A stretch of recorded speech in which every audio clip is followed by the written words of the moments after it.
여러분 안녕하십니까. 강신업 변호사입니다. 시진핑이 온다 안 온다 말이 많습니다. 올까요 안 올까요? 시진핑이 온다 그래서 신라호텔을 통째로 비웠습니다. 그랬더니 또 안 온답니다. 신라호텔 완전히 이미지 망쳤습니다. 이부진은 또 뭐 때문에 쟤들한테 저렇게 놀아나는 거죠? 지금 이부진을 불러다 청문회를 해야 된다, 뭐 이런 얘기까지 나오고 있고, 나중에 분명히 문제가 될 겁니다. 이거는 보통 얘기가 아니거든요. 신라호텔을 통째로 빌렸다는 거예요. 그래서 통째로 빌렸기 때문에 객실도 통째로 비웠다는 거예요. 그리고 예식도 통째로 비웠다는 거예요. 그것 때문에 신라호텔이 입은 손해가 100억 정도로 추산을 합니다. 충분히 되죠. 거기다가 이미지 마이너스까지 하면 넘을 수도 있어요. 그런데 그렇다면 도대체가 중국 측은 뭐 때문에 그렇게 통째로 빌렸다가 그냥 취소를 시켜버립니까? 이거 보통 일이 아니에요. 그리고 중국 측이 통째로 빌리겠다 해서 그냥 신라호텔에서 그렇게 하십시오, 다 통째로 비우겠습니다, 그렇게 했을까요? 분명히 우리나라 국가기관이 개입했죠. 용산이 개입했을 것으로 생각을 하는데, 지금 분명히 이건 밝혀야 됩니다. 뭐 조금만 윤석열 대통령이 소리 한번 질렀다 해서 어쩌고저쩌고 그거 가지고 최상병 사건 난리 나고, 그거 생각하면요, 도대체 누가 어떻게 저 신라호텔 통째로 비우라고 했는지, 누가 압력을 가했는지, 누가 강요를 했는지, 누가 직권을 남용했는지 모두가 밝혀야 됩니다. 자, 그런데 어쨌든 간에 그게 취소가 됐습니다. 원래 3박 4일 통째로 빌렸다는 거예요. 그래서 시진핑이가 그렇게 서울에 온다는 얘기는 이재명과 정상회담을 서울에서 하려고 하는 거다라는 얘기가 있었고, 또 하나는 트럼프와도 서울에서 회담을 하는 것이 아니냐, 시진핑하고, 이런 얘기가 있었던 거예요. 그래서 신라호텔에서 시진핑이가 트럼프하고 회담을 하고 싶어 했다. 그런데 트럼프는 하얏트 호텔로 간다는 거 아니에요, 오면. 근데 트럼프는 하얏트 호텔로 가는데 시진핑이가 있는 곳으로 갑니까? 그럼 트럼프가 시진핑 보다 못해? 말이 안 되는 거지. 트럼프가 그렇게 해줄 사람이 아니야. 물론 그냥 그런 거 따지지 말고, 서열 따지지 말고, 의전 따지지 말고, 트럼프가 시진핑이 묵고 있는 신라호텔에 가서 미중 정상회담을 할 수도 있죠. 그러나 그렇게 하질 않아요. 그 다음에 한중 정상회담, 그걸 거기서 아마 또 하고 싶었던 것이 아닌가 생각되는데, 아마 그래서 우리나라에서 신라호텔에 연락을 해서 한중 정상회담도 하고 그래야 되니까 좀 빌려줘 라고 했을 가능성이 굉장히 높죠. 그런데 시진핑이가 캔슬한 거죠. 그럼 여러분들은 시진핑이가 왜 캔슬을 했을까요? 여기에 초점이 있습니다.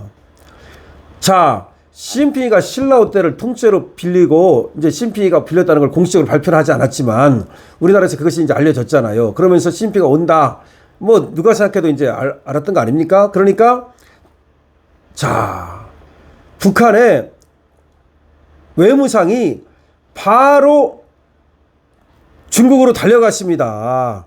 중국으로 달려가가지고서 더군다나 웃기는 것이, 그 달려갈 때 김정은의 전용 열차를 내줬어. 이게 무슨 얘기입니까, 이게?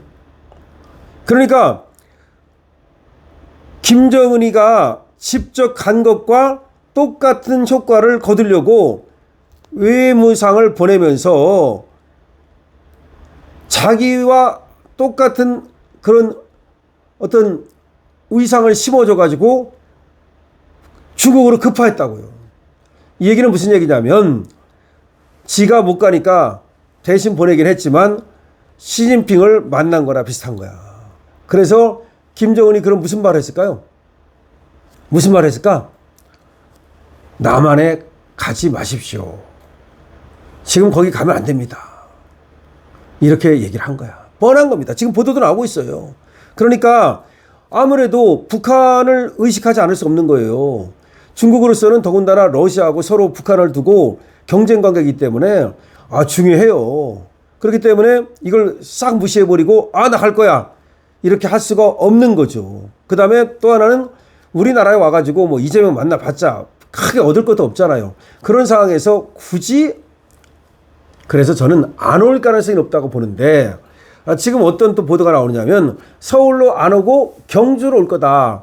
뭐 그런 보도가 나왔는데 2박 3일.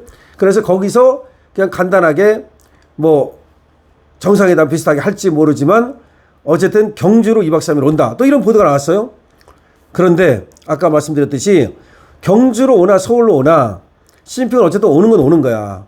근데 서울로 오는 건 더 물론 의미가 있죠. 그 서울이 이제 캔슬이 됐고 그럼 경주로 올 것인가? 이것도 아마 김정은이가 부탁을 했을 거야. 더군다나 김정은이가 중국에 체면을 세워줬잖아요. 전승절 가가지고 체면을 세워줬잖아. 그런데 김정은이가 간곡히 부탁을 하는데 과연 시진핑이가 올까요? 저는 안 온다 한쪽. 안 온다 쪽. 그 다음에 또 왜 그러냐. 지금 시진핑과 트럼프가 뭐 전화 대화는 하고 하지만 그렇게 돈독한 사이가 아니에요. 만나서 기분 좋게 이렇게 만날 수 있는 사이가 아니고 또 시진핑은 트럼프를 의식해야 돼요. 어쨌든 간에. 그런데 괜히 와가지고 이재명하고 만나는 이런 모습 보이면 트럼프가 별로 기분 안 좋을 거 아니야. 예를 들어서 트럼프는 이재명하고 회담을 안 하는데 시진핑은 이재명하고 회담을 했다? 그거 트럼프가 별로 안 좋아하죠. 근데 또 시진핑이 오면 와가지고 또 이재명하고 회담 안 하고 그 쌩까고 그냥 가간다? 그것도 또 상당히 또 시진핑으로서는 이재명을 또 약간은 너무 또 띄엄띄엄 보는 것 같고 그러니까 난처하죠. 그래서 안 올 거라고 생각을 하는데 자 시진핑의 지금 최대 관심사는 자기 집권 연장이고 그리고 하나의 중국을 완성하는 거라는 거야. 근데 그러기 위해서는 지금 북한의 도움이 필요하고 이런 상황에서 뭐하러 괜히 여기 와가지고 지금 북한을 갖다가 자극하겠느냐 이런 말입니다. 그래서 북한이 더군다나 전승절에 중국에도 왔고 이런 상황에서 괜히 김정은의 그 심기를 건드리면서 한국과 마주 앉지 않을 것이다. 더군다나 김정은은 뭐라고 말했습니까? 저번에 한국과는 마주 앉을 일이 없으며 그 무엇도 함께하지 않을 것이다. 통일은 불필요하다. 적대적 두 국가론을 부각했죠. 그러면서 남한과는 어떤 협상도 하지 않겠다. 이렇게 말했단 말이야. 그러니까 북한이 남한과 안 하겠다는데 중국이 와가지고 협상을 하는 거는 좀 그렇잖아. 그러니까 아무래도 시진핑이 와가지고 이재명과 깊은 대화를 나누기 어렵단 말이야. 그래서 사실은 서울로 안 오고 그냥 경주로 와가지고 그냥 간단하게 만나고 갈 가능성이 있긴 있어요. 아직까지도. 그렇지만 지금 안 올 가능성이 더 높다는데 지금 시진핑 에이펙 참석 이상기류라는 그래서 코리아 리포트의 보도가 나오고 있는 겁니다. 안 올 가능성이 높다는데 더 무게가 실리고 있는 겁니다. 자, 다시 한번 말씀드립니다. 시진핑이 서울 올라랬습니다. 신라호텔 통째로 빌렸습니다. 그래갖고 난리가 났지 않습니까? 신라호텔 뭐 객실 취소하고 예약 다 취소하고 난리가 났습니다. 지금 그것 때문에 신라호텔은 완전히 뻥 쪘습니다. 100억 정도 손해가 날 수 있다고 하는 얘기가 나옵니다. 그러는 가운데 그러면 경주로 올 것이냐 그런 얘기가 관측이 있었습니다. 그러나 아직 확인된 거 하나도 없습니다. 트럼프도 올지 않을지 모릅니다. 아직 확인된 거 하나도 없습니다. 자, 그러는 상황에서 시진핑이 계획이 와가지고 김정은한테 뭔가 괜히 사이가 좀 이렇게 싫어지는 거 이걸 원치 않는단 말이죠. 따라서 이재명만 시진핑 기다리다가 바보 됐다. 이재명이 시진핑 오면은 트럼프한테 좀 보여줘가지고 우리도 말이야 이렇게 할 수 있어라고 하고 또 트럼프가 오면 트럼프한테도 좀 이렇게 해가지고서 양다리 걸치게 해갖고 한국의 위상을 보여주겠다 이렇게 하려고 했는데 이재명 난리 났다. 이재명 난리 났다. 시진핑 안 온다. 그러면 트럼프한테 개기고 있잖아요 지금. 이재명 정권이 개기고 있어요 지금. 마치 반미 개기고 있는데 시진핑 믿고 개기다가 그야말로 지읒됐다 이 말입니다. 강실업TV입니다. 좋아요와 구독을 부탁드립니다. 강실업TV 좋아요와 구독을 좋아합니다.